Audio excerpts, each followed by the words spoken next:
right, welcome back, everybody, to Real Talk Realty Podcast, where we put the real in real estate. You are with your host, JD. And Gabby. And Louie. And we have Rob Krop here for the month-end wrap-up, and we are, 5-6 days out from Thanksgiving. So for those of you who are watching, happy Thanksgiving. Have a wonderful and safe time with your family. That's one thing that we all love to do when we're not working is spend time with our family, so we hope you're doing the same. Let's get right into it, you guys. So a lot has happened in the housing and mortgage world this month. A Fed rate cut that didn't move mortgage rates, a new 50-year mortgage conversation, the idea of portable mortgages and what that means for you guys, a major Fannie Mae policy shift, and big demographic changes among first-time homebuyers. And to wrap it all up, we're going to talk about whether we're actually in a buyer's market or what it is and what we would be doing if we were buying in this market. So by the end of this episode, you'll have a clear, no-nonsense breakdown of what's real, what's noise, and how to make smart decisions in today's market. Awesome. Yeah. Thanks for having me, guys. Thanks for coming on, man. We love it when you're here. Yeah, so first thing, let's jump into the Fed rate because everybody's interested first about interest rates. The Fed's announced a rate cut at the end of October. However, that rate cut didn't mean lower interest rates, and I think that was a surprise to a lot of people. And so right before the announcement, we were hovering just under 6.2%, as low as 6.12%. And after the announcement, rates jumped up to 6.25 to 6.35% and higher. Why is that, Rob? Well, because remember, the interest rates and the Fed rates don't 100% correlate. And some of part of the interest rates, it's kind of baked in that the Feds were already planning to drop the rates. And so rates were already starting to drop as we were nearing that Fed announcement. And, I think there's another piece of it because of the government shutdown was still happening. They didn't have a lot of numbers to be able to really look at what's been going on. Like the job report and all that inflation. Exactly. And so they kind of left the meeting with, we don't know what's going to happen next month. And whenever there's a little bit of doubt going in, in the conversation, that generally we see the rates kind of react to that in a negative way. And you got to remember the interest rates, these are long-term rates, so they're 30-year, mortgages. And so they have to really look at what's it going to look like long-term. So it's kind of like gas, like even if the price of oil goes down, it doesn't necessarily mean the gas pump that day or the next day is immediately cheaper because it depends on where they bought it at previously, how much they have in it, and where they think the prices are going to keep going. So, I did see, though, that the job market report came in, and it's better than everybody thought. So I think 50,000 jobs were added. So how is that going to affect the interest rates? Do you think that they're going to lower the interest rates anytime soon? So they're supposed to meet again next month at the early part of December. But one of the things that we got this morning on the news was that they're not going to release the CPI data from October because it looks like they don't have everything that they needed. Right. The other thing with jobs is whether or not those are actual full-time jobs or if they're just creating part-time jobs. That would change what the numbers would actually look like. But Good question. So we don't think that they're going to drop again in December? There's not a lot of confidence that they're going to be much of a drop. Now, maybe that means that whatever they do, maybe the rates won't jump. So maybe they'll hold steady, or maybe we'll see a slight drop, or maybe that continual just slowly coming down. Because they are anticipating that next year, the anticipation overall is that 2026 will be a better year for purchasing. They do believe that rates should come down. It's just the question really is how fast. Right. And it doesn't seem like it's going to be dramatic. So for buyers right now, if you've been holding out because you're waiting for these supposed rates to drop, if you see the right house, you can afford the payment, now's still a really good time to purchase. And we'll talk a little bit more later on about where we think we are market-wise. Yeah. So because the rates haven't dropped, the Fed is looking at what are some different ways that we can create more affordability in the country. And that's the number one topic over the entire U.S. is affordability. Everything is expensive. Wait, can I interrupt you before you get to the next topic? Because I actually have had people ask me, have you seen the things that Trump has said in regards to wanting to remove property taxes? No, what's You that? haven't? Which ones? That he's saying that we shouldn't pay property taxes and that he's been looking into pretty much removing it. Like, Right. do That's you what think- DeSantis has been saying down Yeah. in Florida, but I didn't know that Trump was talking. A couple months ago, Trump did make that announcement that he wanted to look into and talk about having property taxes either reduced or removed. But really, that is going to be at a state level because those are state taxes. And so, kind of like what you said, JD, with Ron DeSantis, he's talking about that more specifically for Florida. And he would have the power to do that on the state level. It's harder on the federal level because the feds can't just tell the states what to do. Right. But they could strongly suggest. Yeah, make things a little bit more difficult. Property taxes, I think, are one of the worst things right behind income taxes. Yeah. Should not be the case. You never really own your damn home. Never. No, you could pay off your loan, and if you don't pay your taxes, it could go to tax sale. That's yeah, crazy. you could be an 80-year-old retired person, That's so sad. and you're still paying on a house that you paid off years ago. Yeah, That's not fair. a couple grand a year. Yeah. So you never really actually owned the land. Right. Well, you Technically not. do. Well, no, you don't do and you because don't. you're Still freaking renting it. Yeah, Yeah. pretty You're much. still renting from the government. How long does it take for you to not pay your taxes until they come and start making trouble for you? That's a great question. I would imagine somewhere in the few months or so. Yeah. Oh, for I real? yeah, heard- right away. Yeah, no. The IRS doesn't play games. I heard that they Oh, don't play really? any games with that, like Dang. at all. Yeah. Yeah. I'm sure there's a short window of rectify this or we're going to tax sale. Sheesh. Yeah. And tax sale, I mean, someone could literally just pay off your taxes and then own the house. And if no one else bids against it, that's what it is. How do we find a list of people not paying their taxes? There I'm not are going- websites where you can find tax sales going there. online. For each real? state. Not going Yeah. there. Let's Oh do it. man, I'm gonna get old Margaret's house for $6,000. Oh my goodness. You're I'm so just messing. I'm just mean. messing. I'm So, not. Rob, tell us about this 50-year mortgage that Donald Trump is trying to propose. Yeah, so one of the ways that they're trying to put some affordability into the market was instead of the 30-year mortgage, could we stretch that out to lower payments into a 50-year mortgage? But we just were talking about renting and not owning.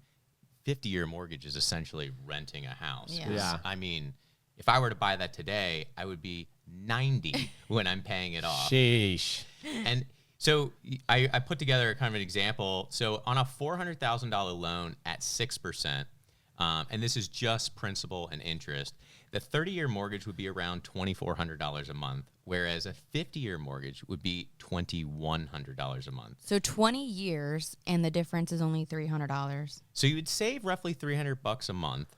But here's the big thing. That's a scam. The How much interest are you The going to pay? interest on that is insane. On a 30-year would be around $460,000 in interest, and then a 50-year would be nearly $850,000. Oh my in interest. gosh. Almost That is double. insane. You're going to double the price of the house. And you're gonna die before you pay it off. And here's the thing: like, so when you pay your mortgage, you're paying principal and interest, and you pay more interest at the beginning than you do principal. Right. And as you continue to pay, you start paying more principal and less interest. Didn't you say like on a 30-year mortgage you would get to that principal about year 5, Right. and then in a 50-year you wouldn't get there until year 15. You wouldn't Yeah. start paying on the principal until year 15. between year 10 and 15, you wouldn't even see any real like eating away, at that principal amount. So the equity earned on a 50-year mortgage would really that would shackle somebody to the house. Yeah. And so if home prices don't increase at a normal pace, or what if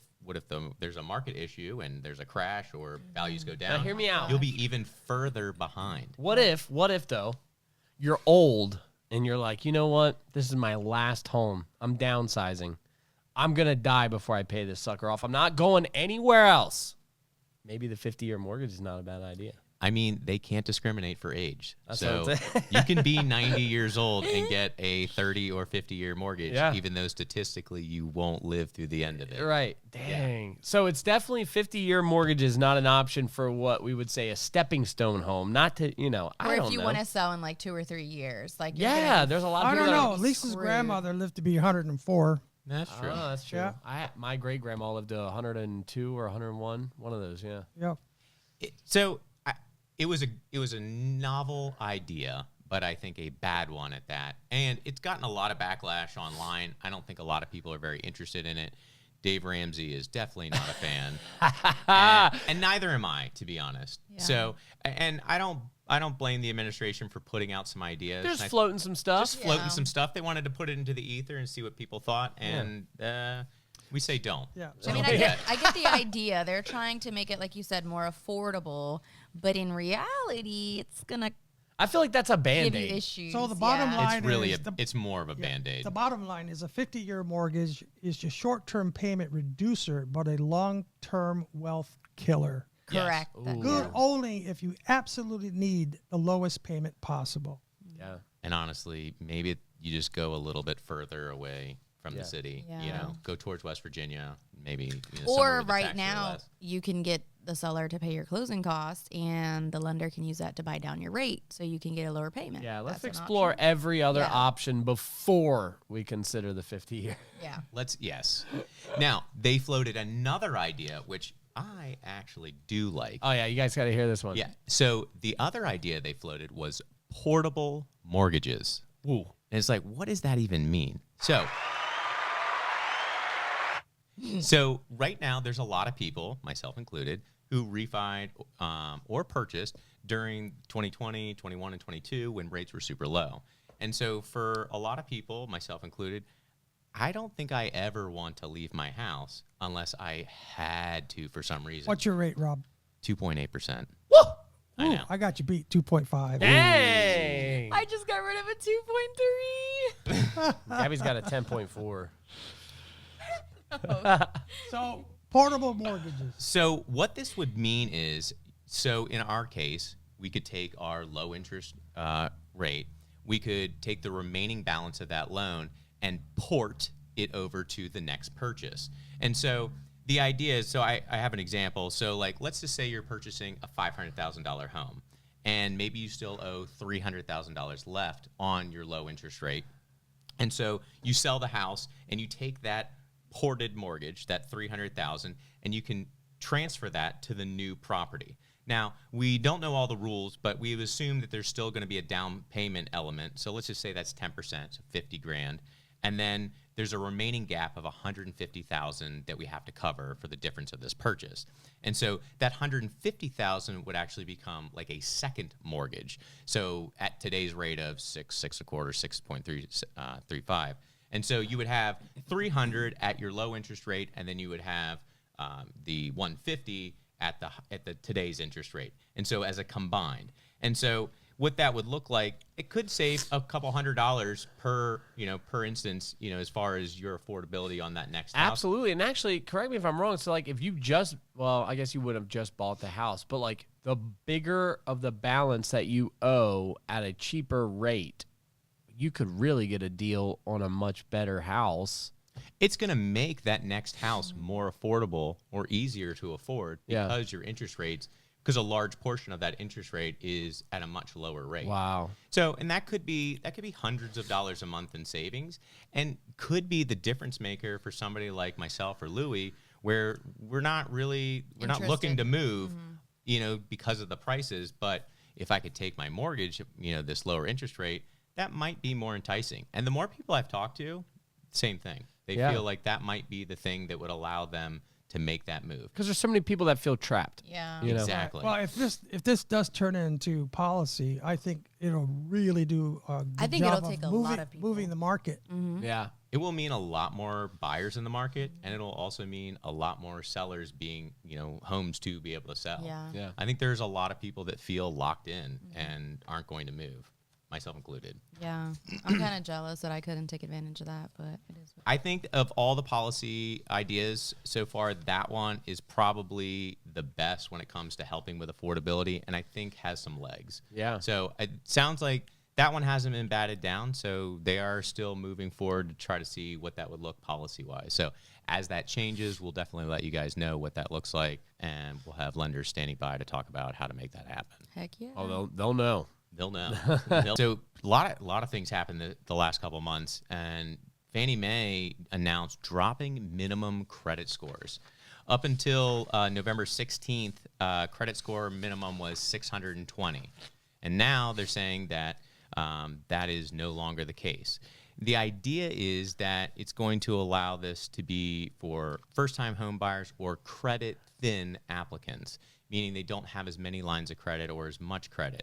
Now, it doesn't mean that someone is going to be able to get a loan even if they have bad credit. Right. So right now, even the VA for years has always had, there's no minimum credit score requirement. However, based on your credit score, it's going to change the look of the loan. Now, and keep in mind, even with this, with a conventional mortgage, even that minimum credit score going away, if your credit score is lower, you're going to start paying more money to get the rate that you want, or you're going to get a higher interest rate because obviously they're going to look at the likelihood of you making repayment. I'm pretty sure they're going to keep a tight look at this because we definitely don't want another 2008 market. Oh, absolutely. Yeah, that was the only thing that kind of made me a little nervous. There's like all these different, they're great ideas, they're floating them, but that paired with the fact that inventory is set, it's like, is there a little desperation in the air? That makes me a little nervous. Like, are we going to see another crash? Well, I think it's kind of pairing along with what they announced a few months ago, talking about using rental history for, looking at credit. Which I think is a great idea. That is a great idea. Because there are people out there that can afford a $2,500 rent payment but can't qualify for a $3,000 mortgage or whatever, Yeah. And, there's a lot of people, even on, we mentioned Dave Ramsey earlier. On the Dave Ramsey recommends to his clients not to have credit cards. And so a lot of his clients that follow his practices don't have credit cards. I have clients like that right now. And they don't have a lot of credit. Yeah. And so I think that there are some good things. I don't think that they're just going to approve just anybody. But they're going to be looking at your payment history, your income, your debt levels, your savings, and they're going to look at the property. So they're still going to, the lender still has to look at this as not wanting to foreclose on them. So there will be some, it's not like they're not going to pull your credit. They're going to look at your financial stability. They're going to look at your tax returns. They're going to look at a lot of different things and not just base it solely on credit. Right. So this is already taken into effect. This is already taken into effect. This wow. happened November 16th. So, for buyers that don't have a lot of credit, this might now be a time where you can actually qualify for a mortgage, and this isn't going to be an impediment. Okay. So, pretty massive. Yeah. So now you don't necessarily have to go open a bunch of gas station or store credit cards and start charging them up. I think that's going to be great because there are sometimes too, we have situations where like buyers are like at 600 or something because of something like student loans, but they make very good money and it's that's holding them back. So this I think is going to definitely be great for a lot of buyers. Yeah, it's not for reckless borrowers. Well, yes, not the reckless borrowers, but the borrowers. And like on the property management side, like when we look at tenants, one of the things that we're looking for is, the main thing is, did they pay their rent before? And so, when it comes to, this dropping of the credit score and looking at these other financial capabilities, I think the banks are going to be in a fine place, and I don't think we're going to see the 2008 issue, which really came down to stated income loans. Right. And that was crazy. If your credit was good enough, you could basically lie and say that you made $1 million, and they would just approve you. And so that's why I don't think that we're necessarily moving into 2008. Yeah, that's definitely a different type. Yeah. Yeah. So another thing that came out this month, which is insane now that I'm nearing here, is the age shift for first-time home buyers is older than ever before. I got a prime example of that. Yes. So yeah. Well, Go ahead. So in the 80s, it was 29 years old was the average first-time home buyer. In 2000, it moved up to 31 years old. And then today, the average home buyer is 40 years old. I got that. The average home buyer, not the average first. I'm sorry, the average first-time home buyer is 40 years old. 40? Yeah. I got that beat. We just signed a contract today for a first-time home buyer, and he is 51 years old. Hit the applause. Hit the applause. There we go. And so, for some of you that haven't bought a home yet, you're not behind. Yeah. That's the average that we're seeing right now. Additionally, what I thought was really interesting is that in the market, only 21% of current buyers are first-time home buyers, which is a huge drop off from what it had been in the past. Do you think that's just because many of them just don't have the equity that, some of these other buyers have? They just don't have it built up. Is that pretty much what you think? Well, prices have a lot to do with it. Well, the prices have gone up. Affordability. Down payments, everything, the interest, all of that combined. But I think that back then you could have bought a house, in the 80s, you could have bought a house with a bushel of blueberries. Now it's like you need, money and you need to have it Serious saved. money. Yeah. I think there's two big things. One, I definitely think it's prices along with the interest rates. And then I also think it's the mentality of the younger generation. There's been kind of this, I'll do my thing and then I'll get more serious later. And so a lot of people have been putting off purchasing a home, renting and just and traveling and doing different things. At home living with their mommies. Also that. Yeah. So I do think that there are a lot of different factors. I think the mentality, just the same as why people aren't getting married as often, I think is very similar to why people weren't buying homes. So I think that there's a little bit of both. But I think affordability definitely is definitely up there for sure. Do investors have anything to do with this?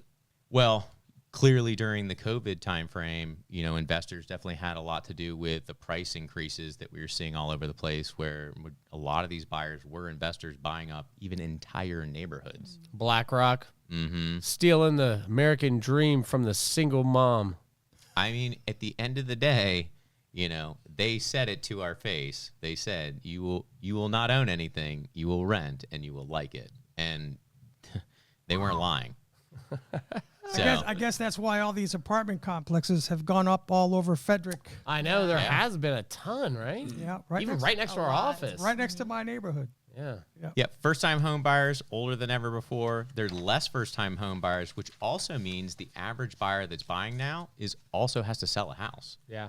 So, which is actually kind of a good thing in that we have some, we're dealing with some inventory issues in some parts, and so being that the buyers that are buying also have something to sell definitely helps. Right. I think a lot of things that we saw back in the early teens or late teens was the fact that there were actually more first-time home buyers than there were move-up buyers or move-down buyers, and so they weren't adding any inventory to the market. They were just taking. And I think that's why we're seeing a lot more inventory in the market because, again, if they're buying, 80% of them are also probably selling. Speaking of buyers, are we in a buyer's market? I think so. Right now. This is news. Hit a button. I don't know what button, but hit something. So as of this month, inventory is up 50% year over year. Days on market has doubled. Homes that were selling in a week are now sitting 2 to 4 weeks. We're seeing a lot of sellers offering seller concessions and doing repairs. So I would definitely say we're in a time where buyers have a lot more leverage to make offers. Yeah. That's true, because I just sold a house recently, $850, and we asked for $25,000 in concessions, and we got no pushback. Wait, so let me ask you this.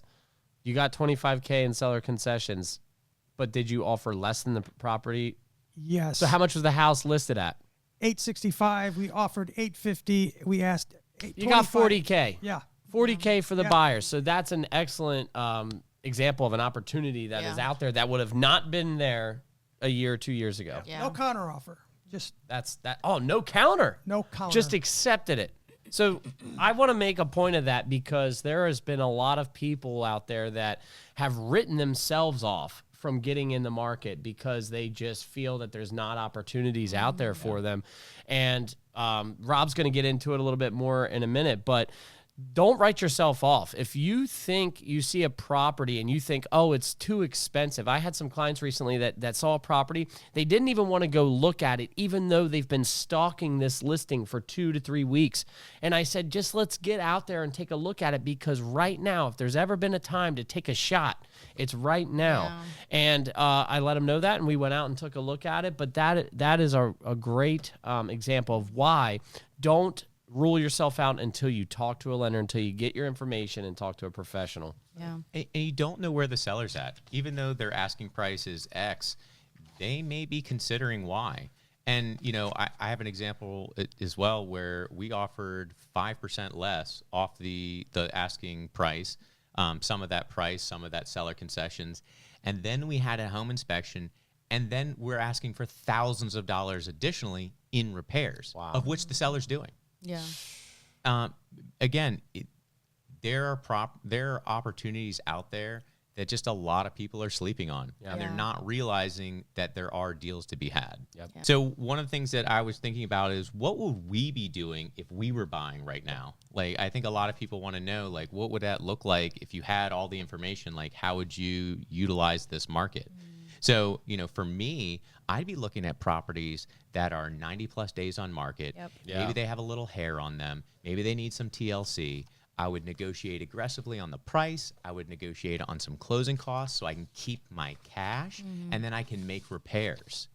And then additionally, if maybe you have a lower budget, something to be thinking about is house hacking. Oh, that's a good one. Which is buying you can buy a multi-unit, you can buy a 2, 3, or a 4-unit property as your principal residence, live in one, and rent out the others, offsetting your mortgage. And the cool part is, when not only do you offset that mortgage, but you offset your debt-to-income ratio, and you can actually afford more on a multi-unit property than you can just on a single unit. So you don't have to settle for that smaller house.